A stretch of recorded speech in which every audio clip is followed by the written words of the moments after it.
And so he asked the soldier, I think his name is Artem, the soldier. He asked the soldier, how can you give me some advice? I just lost my leg. You give me some advice on how, it's really difficult and depressing. How can I get through this? Because you're able to get through it. Before we continue, we invite you to follow our channel, the only American show reporting live from Ukraine every day. The news from Washington today, Donald Trump says he will meet Ukrainian President Zelensky. Let's check in with Joseph Lindsley in Ukraine and hear what the people in Ukraine are saying about the news from D.C. Hi, Joe. Hey, Bob. Good afternoon from a beautiful sunny day here in Lviv. I'm talking to you outside of the Lviv Opera House, which was built in the early 1900s. You realize that this is such a deeply European city. There's a fountain to my left. There are kids playing in the water. The square is filled with people, and it looks like a very peaceful, happy place. Behind me in the Opera House is the annual it's an annual tech conference in Lviv. It's called IT Arena. And, a couple of years ago when the full-scale war started, they had to do this underground and in secret. But now everything is safe enough. When there's no air raid alarm, they can have a major tech conference here. And, Ukrainians are, as I'm going to learn these next few days, the technology is developing so rapidly here out of necessity, especially when you look at the drone technology and military tech. But a lot of these technologies that are being developed for the war have what they call dual use, also for civilian purposes. And so there's a lot of people from all over the world who are here to learn and to find ways that they can help collaborate. So here at the IT Arena, and of course, as you say, there was a sort of a back and forth between the Trump and Zelensky camps over the past few days. In fact, strangely, I would say, when President Trump spoke a few days ago in Mint Hill, North Carolina, as I mentioned, we listened to the music of Ukrainian musicians singing at my parents' house.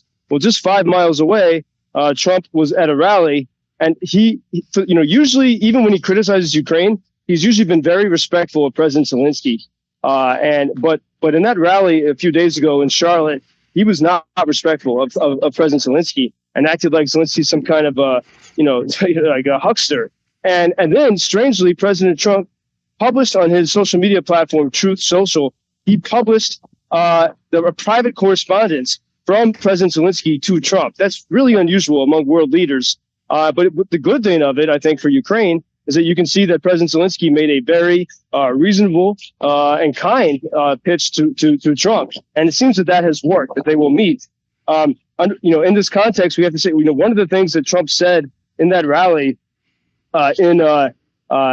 in Charlotte, he said, Ukraine is gone. It's not Ukraine anymore. And, Bob, as I stand here in front of you, if you look later when we post this on my channel at JP Lindsley on YouTube, you can see the beautiful Lviv Opera House, and you see a flourishing society. Ukraine is not gone, even in the city of Kharkiv, 30 miles from Russia, even amid frequent attacks. It is a sign of, as we know, everyone who listens here, a sign of resilience. So it was very strange that he said that. But the other aspect in the geopolitical maneuverings, yesterday, President Zelensky stood next to Vice President Harris, and they spoke together. And from everything I've read, I've heard and watched, to me, I think this was definitely Vice President Harris's best speech she has ever given in her life. She was focused and clear about why Ukraine matters. And so we do see, we see Trump has been sort of doubling down against Ukraine, but we also see we see Harris saying strong words for Ukraine. But the key thing is, and what everyone here knows deeply, words only mean so much.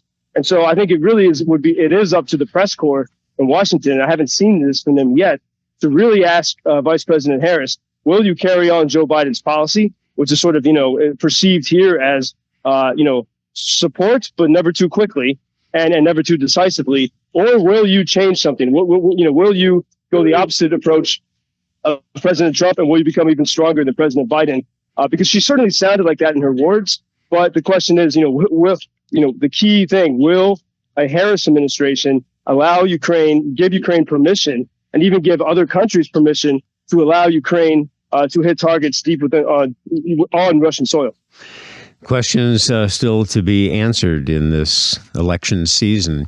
Joe Lindsley sent us some music. We'll play a little bit of this. What are we going to hear, Joseph? Well, this is very relevant to what we were just saying, because when President Trump was speaking in Charlotte, he, at all of his rallies, he always begins it with Lee Greenwood's "God Bless the USA." And at almost precisely the same time, just about 5 or 6 miles away in Charlotte, North Carolina, the cultural forces, the musicians we've been talking about, Ukrainian soldier musicians, were playing. They were not invited to the Trump rally. They were playing at a church in Charlotte. And at precisely the same time, one of the soldiers who lost his leg in battle, the opera singer, as I stand by the Opera House here, he was singing that same song that Trump loved so much, and that Trump was actually singing at the rally just a few miles away. So we will hear the Ukrainians singing in Charlotte, a few miles from Trump, God Bless the USA by Lee Greenwood. Well, at least I know I'm free, and I won't forget the man who died, who gave that right to me, and I gladly stand next to you, and if I hear the day, 'cause the right of God, I love this land. God bless them. That is chilling. I've heard the Lee Greenwood song so many times, but when you hear that, it really gives you goosebumps. Yeah, and especially, remember, this is a guy who lost his leg. He stepped in a landmine as a soldier, and what was sad, as an American, to you look at that, and a few miles away you have Trump at the rally playing that same song, saying that Ukrainians have given up, that that Ukraine is gone. And here you have a few miles away. The connection could be so strong and it's so nearby. People who are living through this, who refuse to quit despite all the hell they go through, and totally ignored and castigated. And it was just a coincidence that they happened to be singing that song. And I'm glad I became aware of it, because it's such a contrast. And the next morning, that same soldier, with all the group of these 11 soldiers, cultural forces, they went to Myers Park High School in Charlotte, and to the entire student body. And really a powerful experience. I mean, kids growing up in a very privileged high school in Charlotte, listening to voices from the war. And when they played music, and then they had a Q&A. And one of the kids at Myers Park High School, he lost his leg in a car accident. And so he asked the soldier, I think his name is Artem, the soldier. He asked the soldier, how can you give me some advice? I just lost my leg. You give me some advice on how, it's really difficult and depressing. How can I get through this? Because you're able to get through it. And the soldier said, well, everything's going to take you a little bit longer. You got to get used to that. And, but you take it day by day, and you find, the best thing is that you're still alive. And you use this to make you stronger. And it was really wonderful to have that connection of, hardened warriors with the young kids of Charlotte. The real powerful moment from the cultural forces. And their next stops will be next week. I think they're going to Atlanta and Nashville and New Orleans and Austin. So please, I encourage people to follow me at JP Lindsley if they want to follow and meet these guys as they travel the U.S. Yeah, hopefully they'll come to the Chicago area. All of Joe Lindsley's links are on our website. Go to the Sirott Show page at WGNradio.com. Amazing stories of human interest from inside the war. Thanks, Joseph. Appreciate it. Thank you for introducing Ukraine on your social media pages. That's very important, that much more people can get more information about the situation here and how everybody can help Ukraine to stay stronger and to save all the world. Что он сказал?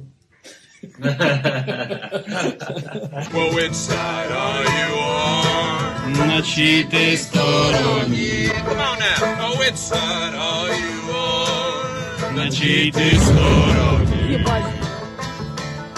Седьмая.